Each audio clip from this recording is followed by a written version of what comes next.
Subscribe करें friend of student channel और साथ में ही बेल आइकन भी दबा दें ताकि नोटिफिकेशन मिलती रहे।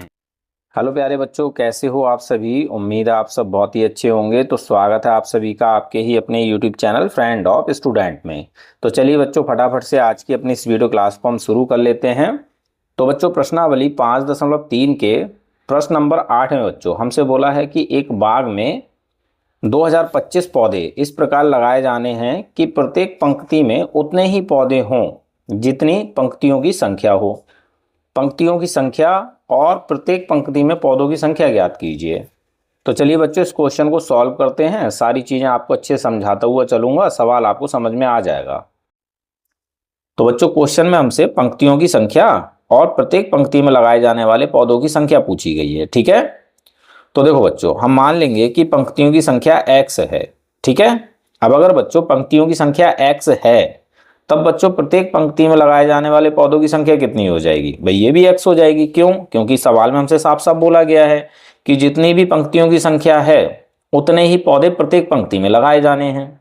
तो भाई हमने पंक्तियों की संख्या x मान ली, तब बच्चों प्रत्येक पंक्ति में लगाए जाने वाले पौधों की संख्या x हो जाएगी। ठीक है, क्लियर है? ओके, अब बच्चों हम कुल लगाए गए पौधों की संख्या निकालेंगे। तो ये हम कैसे निकालेंगे? तो देखो बच्चों, भाई हमने पंक्तियों की संख्या मानी है x, ठीक है, और हर पंक्ति में x ही पौधे लगाए गए हैं। तो हमें इन दोनों को कर लेना है भाई गुणा। तो हमें क्या मिल जाएगा? भाई कुल लगाए गए पौधों की संख्या। चलिए इसको एक उदाहरण से समझाता हूं। देखो बच्चों, हम ऐसा मान लेते हैं कि भाई पंक्तियों की जो संख्या है ये है 3, 1 2 3। ठीक, अब हर एक पंक्ति में बच्चों हमें 3-3 ही पौधे लगाने हैं। क्यों? क्योंकि हमसे बोला गया है कि भाई जितनी पंक्तियां हैं उतने ही पौधे आपको हर एक पंक्ति में लगाने हैं। तो यहाँ पर 3 पंक्तियां हैं, तो हम हर एक पंक्ति में भाई 3-3 पौधे ही लगाएंगे। पहली पंक्ति में 3 पौधे, दूसरी पंक्ति में 3 पौधे और तीसरी पंक्ति में भी 3 पौधे। ठीक है, क्लियर हो गया? ओके, अब यहाँ भाई 3 पंक्तियां हैं और हर एक पंक्ति में 3-3 ही पौधे हैं। अब अगर बच्चों हमें ये निकालना है कि इसमें कुल कितने पौधे हैं, तो हम क्या करेंगे? भाई पंक्तियों की संख्या की गुणा कर लेंगे प्रत्येक पंक्ति में पौधों की संख्या से। ठीक है, तो 3 गुणा 3 हमें कितना मिल जाएगा? 9। तो भाई कुल पौधों की संख्या हो जाएगी 9।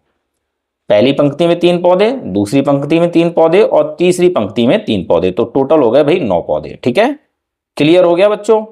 ओके, तो यही काम हमने यहां किया है। हमने पंक्तियों की संख्या की गुणा कर दी भाई प्रत्येक पंक्ति में पौधों की संख्या से। ठीक है, तो x गुणा x ये हो जाएगा x स्क्वायर। तो बच्चों ये हो गया कुल लगाए गए पौधों की संख्या। ठीक, अब बच्चों क्वेश्चन में हमसे बोला है कि जो कुल लगाए गए पौधे हैं ये हैं बच्चों 2025। ठीक है, तो भाई x स्क्वायर बराबर हो जाएगा 2025। क्यों? क्योंकि बच्चों x स्क्वायर क्या है? भाई कुल लगाए गए पौधों की संख्या है। ठीक है, और 2025 क्या है बच्चों? ये भी बच्चों कुल लगाए गए पौधों की संख्या है और ये हमें क्वेश्चन में दे रखा है। तो ये दोनों हो जाएंगे आपस में बराबर। ठीक है, अब बच्चों हमें क्या करना है? भाई हमें x का मान निकालना है। जो भी हमें x का मान मिलेगा वही हमारा आंसर हो जाएगा। ठीक, तो भाई x का मान निकालने के लिए हमें क्या करना है? इस स्क्वायर को हटाना है। तो यहां रहेगा बच्चों x बराबर में है भाई 2025। ठीक, अब यहां से हम स्क्वायर हटाएंगे तो भाई 2025 आ जाएगा रूट के अंदर। तो 2025 आ गया भाई रूट के अंदर। अब हमें क्या करना है बच्चों? 2025 का वर्गमूल निकाल लेना है। ठीक है, तो भाई 2025 का हम वर्गमूल निकालेंगे अभाज्य गुणनखंड विधि से। तो इसके लिए हमें इसके अभाज्य गुणनखंड कर लेने हैं।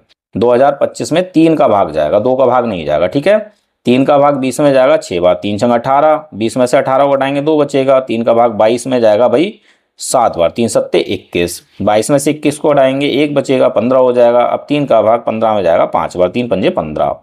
675 में भी 3 का भाग जाएगा, 3 का भाग 6 में जाएगा 2 बार 3 दूनी 6, 3 का भाग 7 में जाएगा 2 बार 3 दूनी 6, 7 में से 6 को हटाएंगे 1 बचेगा, यहाँ हो जाएगा 15। 3 का भाग 15 में जाएगा 5 बार। ठीक है, 225 में भी 3 का भाग जाएगा, 3 का भाग 22 में जाएगा 7 बार 3 सत्ते 21, 22 में से 21 को हटाएंगे 1 बचेगा 15 हो जाएगा। 3 का भाग 15 में जाएगा 5 बार 3 पंजे 15।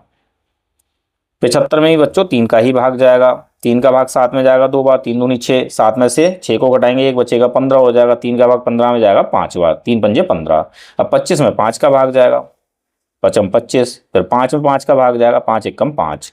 ठीक है, यहाँ में 1 मिल गया, तो ये हो गया अभाज्य गुणनखंड 2025 के।